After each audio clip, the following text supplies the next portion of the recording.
Servus, grüßt euch. Schön, dass ihr wieder dabei seid bei mir mit auf Tour.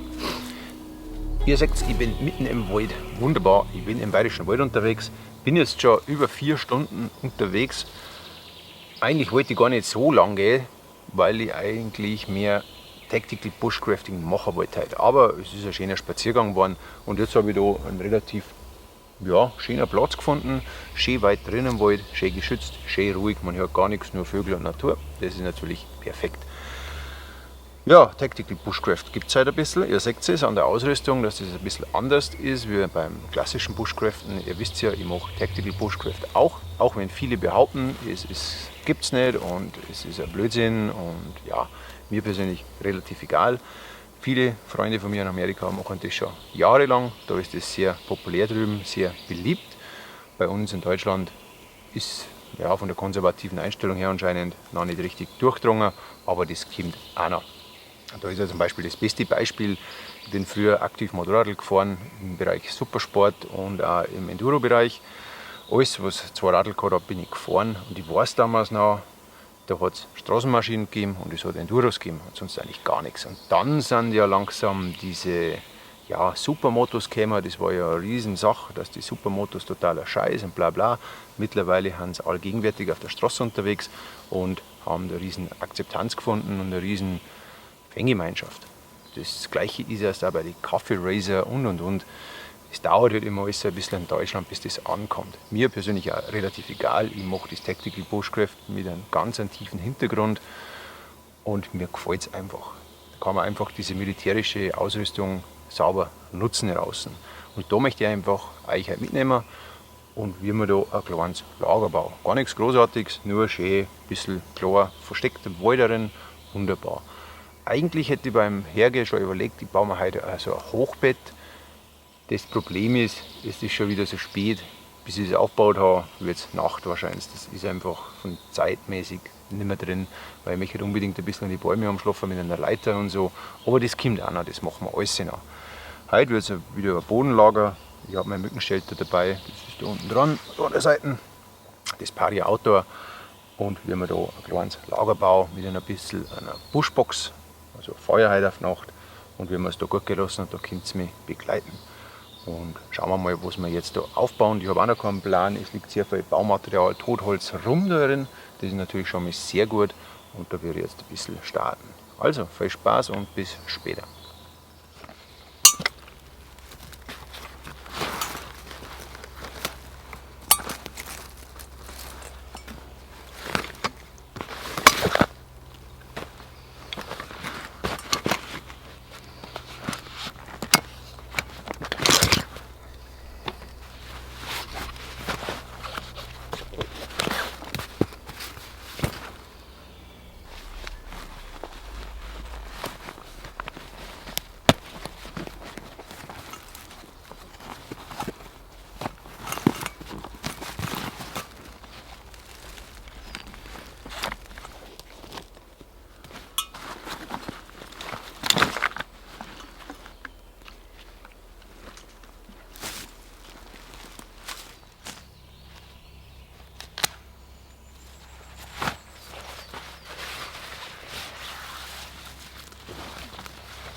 jetzt ja.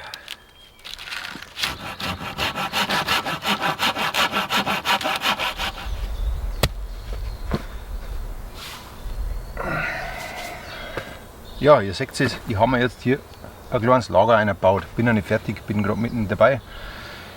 Ich kann den Sichtschutz jetzt natürlich noch weiter aus. Höherbau, was natürlich auch sinnvoll ist, wenn er jetzt ungefähr so hoch ist, wie ich sitze, dass man den Kopf nicht sieht.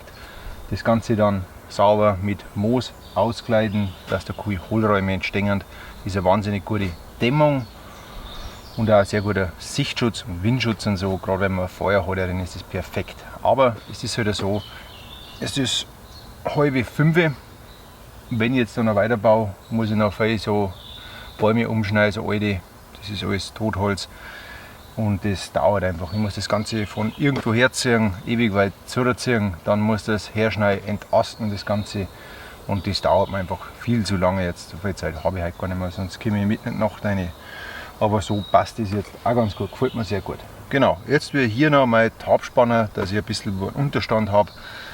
Mein Mückenschild darunter ein, wir haben ein wenig eine Liegefläche machen, eine weiche. Und dann will ich es da drin schön gemütlich machen alles. Eine kleine Lagerfeuer stelle ich noch einer und dann wird das eine schöne Nacht, denke ich mal. Da unten habe ich schon vorher Wildschweine gehört, da oben sind vorher Rehe vorbeigelaufen, obwohl dass ich die ganze Zeit gekammert habe, mit der Axt und geschnitten habe. Trotz allem sind da sehr viele Wildtiere drin, das ist natürlich sehr geil in der Nacht. Freue mich schon, wenn ich es dann höre und alles, ist wirklich schön. Aber jetzt baue ich weiter, dass wir fertig werden.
Ja, jetzt steht soweit mein Nachtquartier, mein kleiner Unterschlupf, mein Schlafecke, wunderbar, sehr schön. Schön weich drunter, alles darüber geschoben, die ganzen Tannenzapfen raus und da habe ich perfekt geschlafen, denke ich heute mal. Ja, man kann jetzt noch ewig rumbauen, das ist natürlich eine endlose Geschichte. Man kann jetzt dann hier, wie ich es vorher schon mal gesagt habe, alles, die ganzen Zwischenräume mit Moos ausstopfen oder Naturmaterialien, was man herausfindet. Dann hat man natürlich einen optimalen Windschutz, wenn es ein bisschen höher ist noch, und ein bisschen einen guten Sichtschutz. Das sind natürlich schon feine Sachen dann. Aber da gelangt man leider Zeit nicht mehr, weil ich muss jetzt noch Holz machen, habe noch überhaupt kein Brennholz. Das ist jetzt die nächste Aufgabe und dann bin ich eigentlich weitgehend fertig und so los ist dann auch und wir wir es da heute richtig schön gemütlich machen. Man kann das Ganze natürlich jetzt, wenn man am nächsten Tag auch noch da ist, mal versuchen abzumtanen.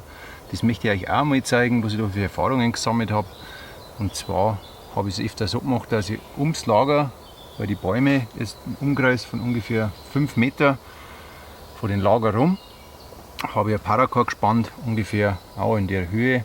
Und dann kann man, wenn irgendwo Äste rumliegen und so, die auch da anlehnen.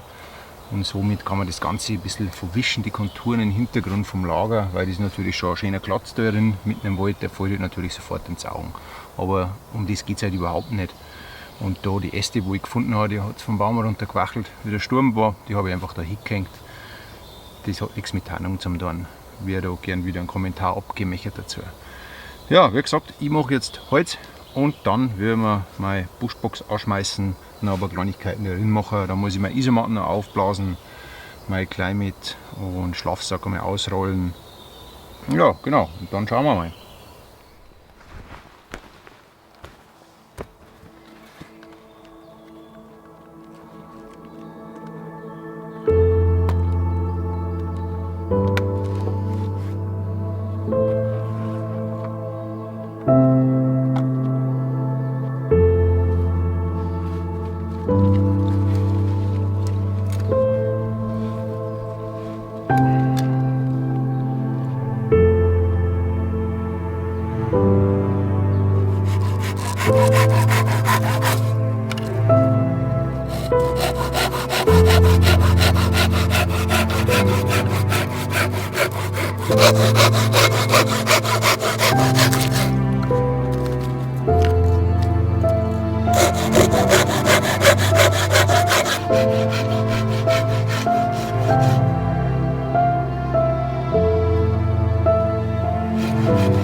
Ja, ich hoffe, ihr seht es mir. Wahrscheinlich nicht. So wird es ein bisschen besser sein. Ja, ich mache jetzt einmal langsam auf Feuer. Schauen wir mal, was wir dabei haben. Und dann zünden wir mal Feuer an. Also ich mache heute Feuer, beziehungsweise einen Feuerstarter. Nehme ich einen Kampfer her. Der ist wirklich hammergut, das Zeug. Der brennt wie die Sau.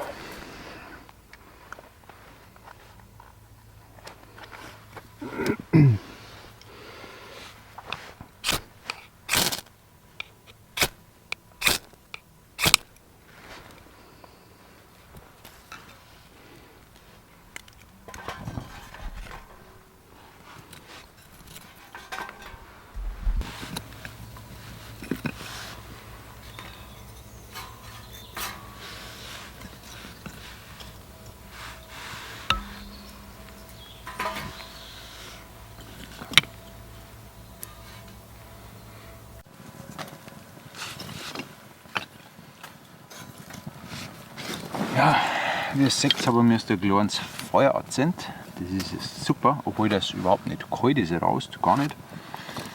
Aber trotzdem, das ist einfach richtig gut jetzt. So in dem Lager, ein ganz kleines Feuer. Ich mache kein großes, nur ein ganz kleines. Das ist echt super. Dann gibt es noch eine schöne EPA. Mehr habe ich nicht dabei heute. Habe leider nicht so viel Platz gehabt, weil ich habe mir nämlich auch noch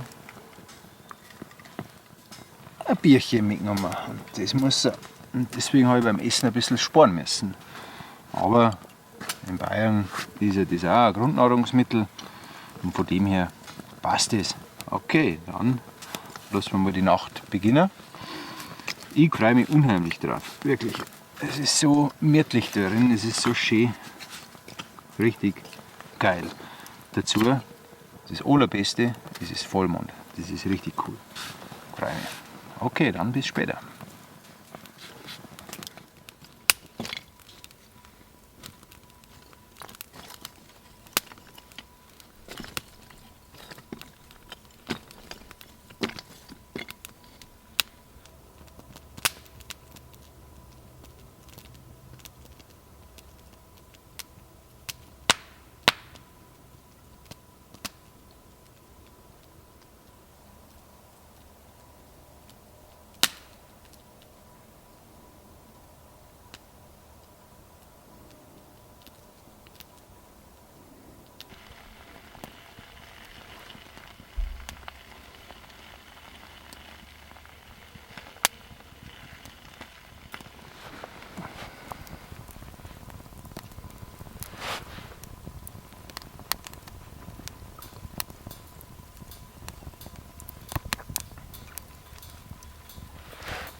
Der letzte Schluck Wasser, dann steige ich um, und zwar Highlight des Tages, ein Guinness. Und das ist auch noch richtig schön kühl, super, freut mich. Ich freue mich den ganzen Tag schon drauf. Und das gibt es jetzt noch. Ich habe leider noch einen Seib gebracht, weil ich nicht so einen großen Rucksack heute dabei habe. Ja, und ansonsten ist beeindruckend, wie viel Krabbelgetier da schon unterwegs ist. Das ist brutal. Es war gerade ein Lederlaufkäfer da, ziemlich ein großer sogar schon. Den habe ich dann rausgeschmissen aus meiner Wohnung. Aber da krabbelt alles Mögliche rum schon, das ist brutal. Auch die Mücken und alles Mögliche ist schon unterwegs. Okay, dann geht es wieder los, denke ich, mit dem ganzen Geschmeiß. Gut, dass ich mein Mückenschelter dabei habe, da kann ich mich halt einlegen, da bin ich sehr gut geschützt. Ich wollte schon fast nicht mitnehmen. Dann habe ich aber doch gedacht, nimm es doch lieber mal mit. Und ja, bin ich sehr glücklich drüber. Ansonsten habe ich jetzt super was gegessen, war unheimlich gut, mir hat schon gut gehungert. Bin auch ziemlich miert schon. Ich habe also als miert ein bisschen fertig, weil das Ganze halt, das schaut sehr wenig aus, die paar Stangen und so, aber das war ganz schön viel Arbeit heute, das glaubt man gar nicht. Das da herziehen und abschneiden und entasten und wieder abschneiden und hammern und war sehr viel. Bin ich ein bisschen miert. Nicht fertig, aber ein bisschen miert. Was auch sehr gut ist, mich gefreut das. Ja, und weil mich manch einer gefragt hat, bei Instagram habe ich gerade vorher gelesen, habe ich ja einen Bombenempfang da. Ob das jetzt ein Basiscamp wird, das wird es nicht. Also ich würde das Ganze morgen wieder alles sauber abbauen und den ganzen Platz wieder sauber hinterlassen. Die Stangen lasse ich einmal liegen. Vielleicht gehe ich wieder mal zurück und baue was anderes draus, muss ich einmal schauen. Aber ein Basiscamp oder so habe ich jetzt überhaupt nicht geplant. Irgendwie so ein großes Bushcraft-Camp oder so. Momentan nicht. Auch wenn ich es kann, aber momentan nicht. Ja, und ansonsten schaue ich jetzt einmal, vielleicht kriege ich noch ein paar Aufnahmen jetzt dann vom Vollmond. Heute haben wir ja Vollmond, das schaut unheimlich geil aus. Ich war gerade beim Pissen draußen. Wenn der Mond da so einer scheint, der leuchtet direkt den Waldboden so aus. Also das ist echt super. Mit der Kamera sieht man es natürlich nicht, obwohl ich ein sehr, sehr starkes Objektiv drauf habe. Also sehr, sehr lichtstark ist. Aber das haut dann auch nicht hin. Ja, wie gesagt, ich will mich dann ins Bett reinhauen, trinke jetzt noch mal ein Bier, schaue noch ein bisschen Bushbox TV. Sollte ich auch wieder mal abdrehen, hat mich schon sehr viel gefragt drum. Will ich auch wieder mal machen, aber heute habe ich auch keine Lust und da drin kannst du nicht stark arbeiten, das ist klar. In meiner kleinen Wohnung, das ist natürlich vom Platzangebot nicht so toll, dass ich da mit der Kamera Stativ aufbaue und so. Ja, dann würde ich sagen, sehen wir uns morgen in der Früh. Ich werde ziemlich bald aufstehen morgen, sehr, sehr bald sogar, weil ich davon überzeugt bin, dass morgen ein schöner Sonnenaufgang ist. Und dann möchte ich wieder zelebrieren mit einem schönen Kaffee und wird richtig geil. Ich freue mich auch schon auf die Nacht heute. Da ist maximal Start. Vorher waren es so brutal viele Vögel noch unterwegs. Da war es ungefähr 8, halb 9. Das war irre. Also schön wieder. Das ist wieder ganz was anderes wie im Winter. Winter ist auch schön, aber das ist auch mal wieder was anderes jetzt. Jetzt reicht es wieder mit dem Winter. Auch wenn er dieses Jahr gar nicht so stark war, der Winter. Okay, dann würde ich sagen, sehen wir uns morgen in der Früh. Bis dahin, macht es gut. Pfiat euch dabei.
Morgen, grüßt euch.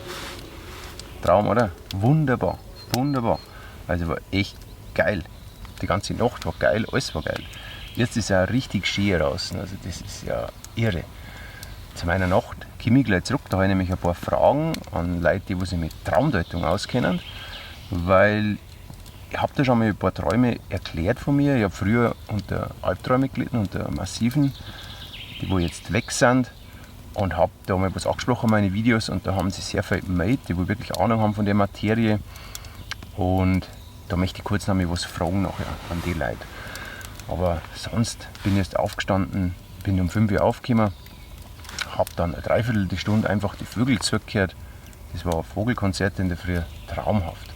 In der Nacht sind auch ein paar Tiere rum da drin, ein paar Rehe waren da, das hat man gehört, dass Rehe sind, die waren ganz nah, weil mit dem Laub hört man es schon da.